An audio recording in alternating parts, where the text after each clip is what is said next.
बात करेंगे इस वीडियो पे रेलवे सेक्टर से जुड़े कुछ इंपॉर्टेंट कंपनीज की शेयर के बारे में, जिसमें आज काफ़ी बढ़िया तेज़ी के साथ क्लोजिंग देखने को मिला। जैसे कि IRCON international limited share closing दिया ऑलमोस्ट 9.5% ऊपर जाके। सेम चीज़ हमें राइट्स लिमिटेड के अंदर भी देखने को मिला। बीच में ये शेयर ऑलमोस्ट 7% ऊपर पहुंच गया था और क्लोजिंग दिया 500 रुपये की एकदम बॉर्डर लाइन पे, लगभग 5.63% तेज़ी के साथ। अगर आप देखोगे आज आरवीएनएल की शेयर के अंदर भी तेज़ी था, शुरुआत में काफ़ी अच्छा तेज़ी था, क्लोजिंग दिया 1.88% तेज़ी के साथ।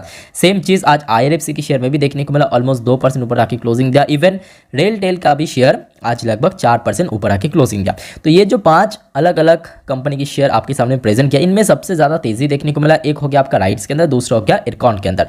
तो इसके पीछे कुछ बहुत बड़ा कारण है, तो आइए इस वीडियो में हम डिस्कस करेंगे कि किस बेसिस पे इरकॉन और राइट्स लिमिटेड के शेयर में इतना तेज़ी देखने को मिला। उसके साथ साथ क्या आपको ये सारी कंपनी के शेयर में इन्वेस्ट करना चाहिए, क्योंकि ये सारे जो 5 कंपनी आपके सामने रखा हूँ, लास्ट 1 साल हो या ईयर टिल डेट हो या लास्ट 6 महीने हो, बहुत शानदार रिटर्न कमा के दिया। तो चलिए सबसे पहले मैं आपको न्यूज़ के ऊपर लेके चलता हूँ। तो दोस्तों, जैसे कि आपको मालूम है, सरकारी कंपनीज में अलग अलग डिवीजन होता है। डिवीजन मतलब जैसे कि मिनी रत्न हो गया, नवरत्न हो गया, जैसे कि महारत्न हो गया। जब कोई कंपनी का मार्केट वैल्यूएशन यानी market cap approximately 1 lakh crore या तो उसके ऊपर क्रॉस करके चला जाता है, तो उसे दोस्तों महारत्न कंपनी कहा जाता है। उसके बाद आ जाता है आपका नवरत्न, उसके बाद हो जाता है मिनी रत्न। इसमें भी दोस्तों अलग अलग कैटेगराइज है, मतलब फायदा है कंपनीज का। जैसे कि एग्जाम्पल ग्रुप में आपको बोलता हूँ, आज की डेट में आईआरएफसी एक महारत्न कंपनी, क्योंकि उसका market cap almost 1 lakh crore के ऊपर है। जैसे कि कोल इंडिया एक महारत्न कंपनी, जैसे कि पीपीसीएल एक महारत्न कंपनी, ठीक है।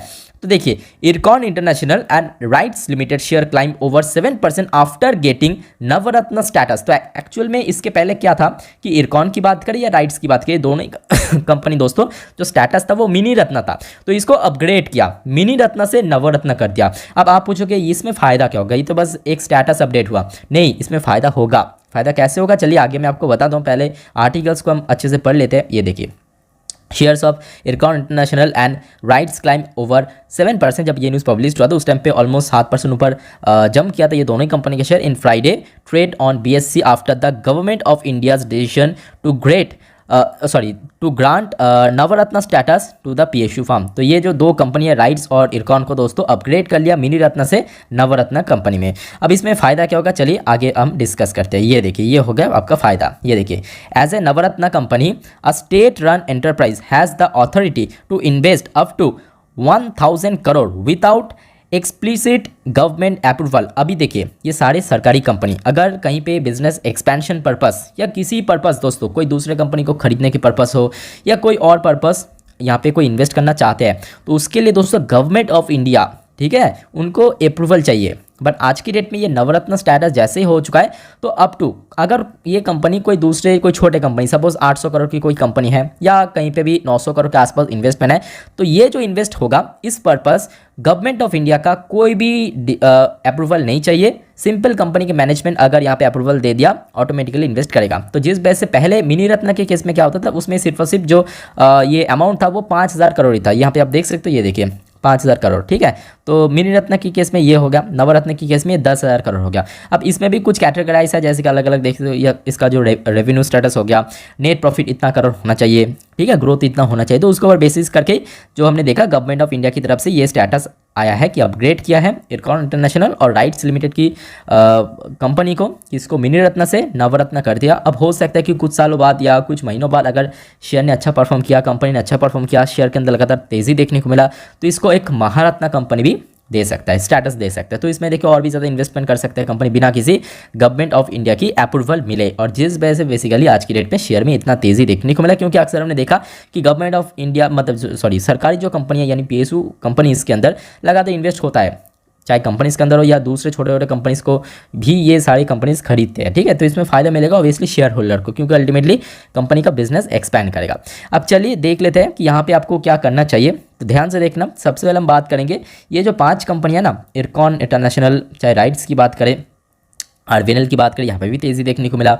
या हम बात करें आईआरएफसी, ये सारे शेयर आज से लगभग 1-1.5 महीने तक काफ़ी अच्छे चल चुका था। मतलब सितंबर महीने की अगर हम बात करें फर्स्ट सेकंड वीक तक तो बहुत अच्छा रिटर्न दिया था। जैसे कि रेलटेल की शेयर आप देख सकते हो लास्ट 6 महीने पे, ये देखिए 11 सितंबर को ये अपना पीक टच किया ऑलमोस्ट 250 रुपये के ऊपर।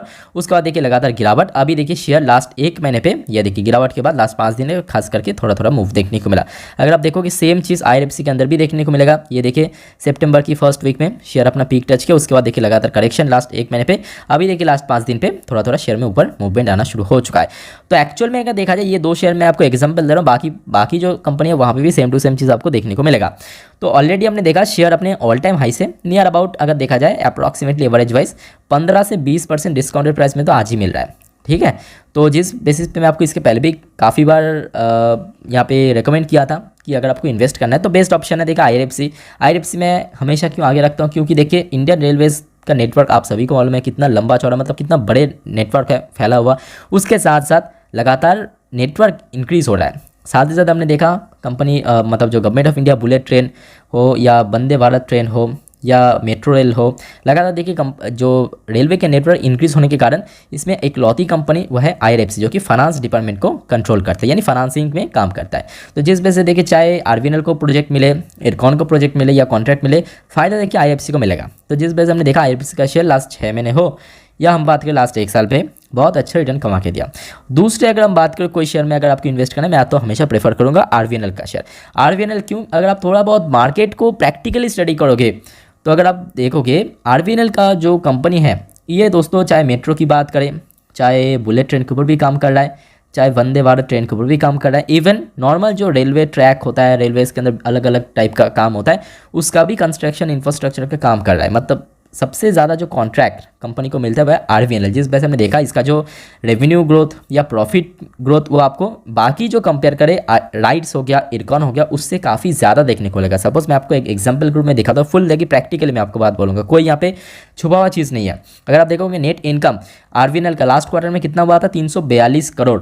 सेम चीज़ अगर आप देखिए इरकॉन, ठीक है, इसका लास्ट क्वार्टर का इनकम कितना हुआ था, ये देखिए 187 करोड़, तो लगभग देखिए जो उसका आधा। सेम चीज़ अगर आप देखो यहाँ पे राइट्स लिमिटेड का भी, ये देखिए उसका लास्ट क्वार्टर का इनकम कितना हुआ था, 108 करोड़। ठीक है, तो ये तीनों कंपनी में अगर हम बात करें, जो सारी कंपनी रेलवेज के अंदर कंस्ट्रक्शन इंफ्रास्ट्रक्चर पर काम करते हैं, उनमें सबसे बेस्ट मैं तो मानता हूँ यहाँ पे आरवीएनएल को, क्योंकि इसका देखिए फाइनेंशियल स्टेटस तो अच्छा है, साथ ही साथ कंपनी को लगातार कॉन्ट्रैक्ट भी मिलता है। ठीक है, हर 3-4 दिन छोड़ छोड़ के न्यूज़ आता है कि कंपनी को यहाँ से वहाँ से, इस स्टेट से उस स्टेट से, मेट्रो से, कभी रेलवे ट्रैक के ऊपर, बुलेट ट्रेन के ऊपर यहाँ पे कंपनी को कॉन्ट्रैक्ट मिला। तो सबसे बेस्ट पार्ट मैं बोलूँगा अगर आपको कंस्ट्रक्शन के ऊपर इन्वेस्ट करना है रेलवेज के अंदर, तो बेस्ट आपके सामने आरवीएनएल। बाकी में इरकॉन हो या राइट्स हो, सारी अच्छी कंपनी है नो डाउट। आज की डेट में देखिए ये सारी कंपनी अपने ऑल टाइम हाई जो कि आज से लगभग 1 महीने पहले टच किया, तो वहाँ से काफ़ी अच्छा डिस्काउंटेड प्राइस में मिल रहा है। तो यहाँ पे भी आप चाहे तो इमीडिएटली इन्वेस्ट कर सकते हो। बट हाँ, ध्यान में रखना चाहिए कि देखिए पीएसयू कंपनी होने के कारण डिविडेंड आपको अच्छा मिलेगा। हो सकता है कि रिटर्न्स अभी इमीडिएटली अच्छा मिल रहा है, तो हो सकता है फ्यूचर में थोड़ा बहुत स्लो डाउन भी हो सकता है। बाकी अगर आपको इन्वेस्ट करना है तो 6 महीने 7 महीने इस पर्पज़ से इन्वेस्ट मत करना। दूसरी पॉइंट कि अगर आपको इन्वेस्ट करना है तो मिनिमम 5 साल 10 साल, मतलब लॉन्ग टर्म की पॉइंट ऑफ व्यू से इन्वेस्ट करना। बाकी मैं बोलूँगा ये जो शेयर है, मतलब यहाँ पे आपका आईआरएफसी हो गया, आईआरएफसी के अंदर अच्छा काफ़ी अच्छा कारोबार भी देखने को मिला, क्योंकि लगातार देखिए इसके अंदर डिलीवरी हो रहा है। तो मतलब शेयर के अंदर कभी भी 80 रुपीज़ का लेवल अगर ब्रेक करके ऊपर पहुँच गया, एक अच्छा यहाँ पे ब्रेकआउट भी देखने का चांस है। सेम चीज़ मैं बोलूँगा आरवीएनएल की केस में भी आज की डेट पे शेयर में थोड़ा बहुत हमें जम देखने को मिला, बट डिलीवरी हर बेसिस पे ऑलमोस्ट एक डिसेंट टाइप का 20, 25, 22% के आसपास हमें देखने को मिला है। बाकी दोस्तों अगर